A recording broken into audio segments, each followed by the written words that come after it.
Medok'tan Garcinia Gel 8'de sağlığı sunar. 8'de sağlık kaldığı yerden devam ediyor. Şimdi sırada dermatoloji uzmanı, uzman doktor Egil Osol. Hocam hoş geldiniz. Hoş bulduk. Hoş geldiniz. Hoş bulduk. Nasılsınız hocam? İyiyiz. Siz nasılsınız? Sağ olun. Sizler de Tekrar sizi iyiyiz. görmek çok güzel. Ben İlk soruyla hemen başlıyorum. Sedef hastalığı nedir? Sedef hastalığı aslında bağış sistemin yanlış sinyaller verme sonucu oluşan bir derin aşırı çoğalmasıyla ilgili olan bir bağış sistemiyle alakalı bir hastalıktır. Bütün dünyada baktığımızda 125 milyon kişi bu hastalığa sahip görünüyor. Dolayısıyla olabildiğince toplum için ciddi bir yük oluşturan bir hastalık grubudur.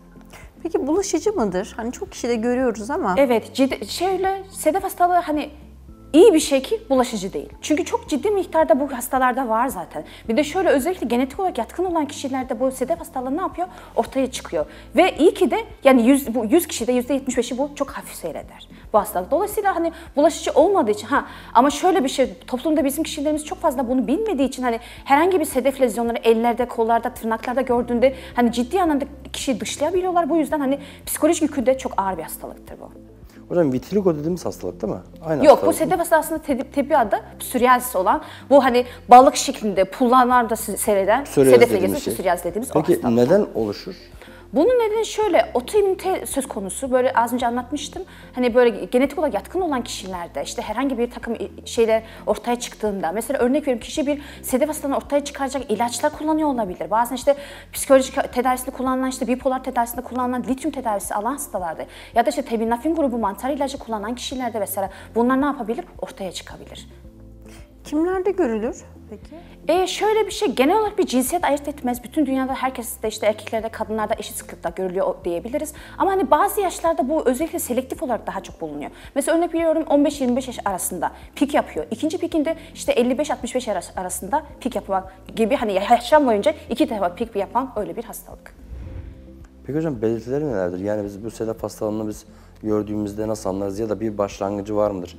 Yani evde biz bunu bir şeyle fark etme şansımız olabilir mi? Tabii ki öyle. Hani sedef hastalığı bizim kliniğimize nasıl gelir? İşte vücudun herhangi çeşitli yerlerinde böyle balık pulları benzeri bir beyaz renkte sedef rengi lezyonlarla beraber gider.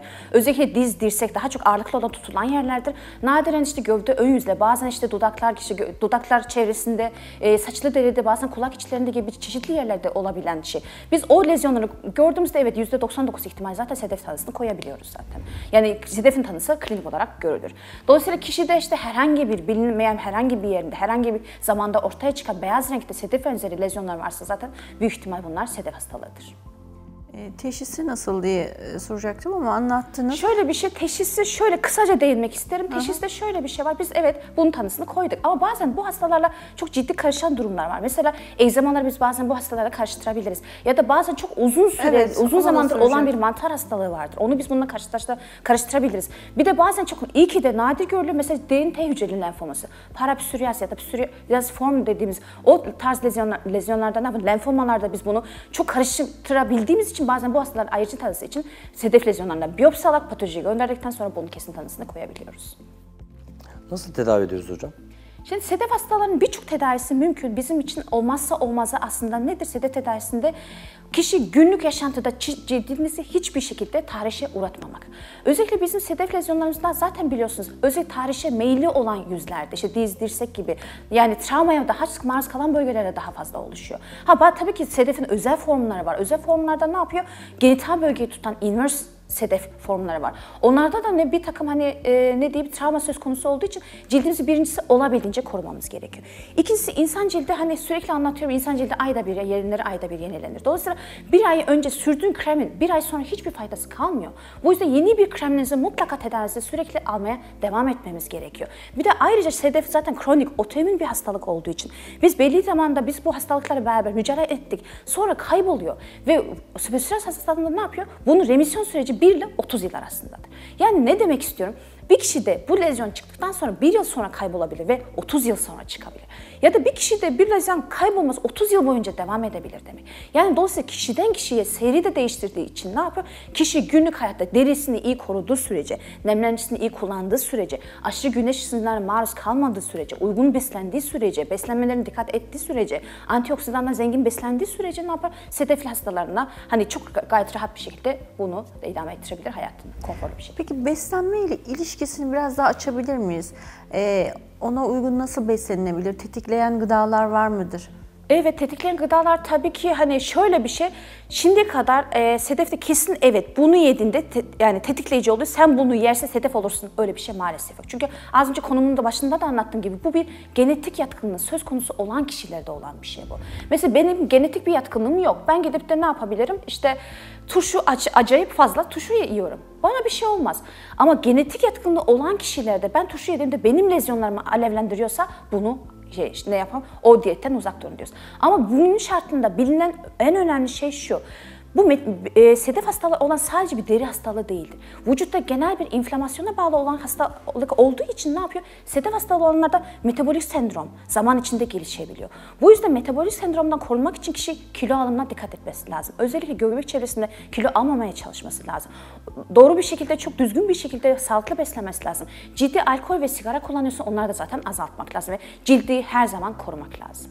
Travmadan uzak durması gerekir. Peki hocam, bir sedef hastalığına yakalandık ve dikkat etmedik. Asıl ne gibi problemler bizi sonraki dönemde bekliyor?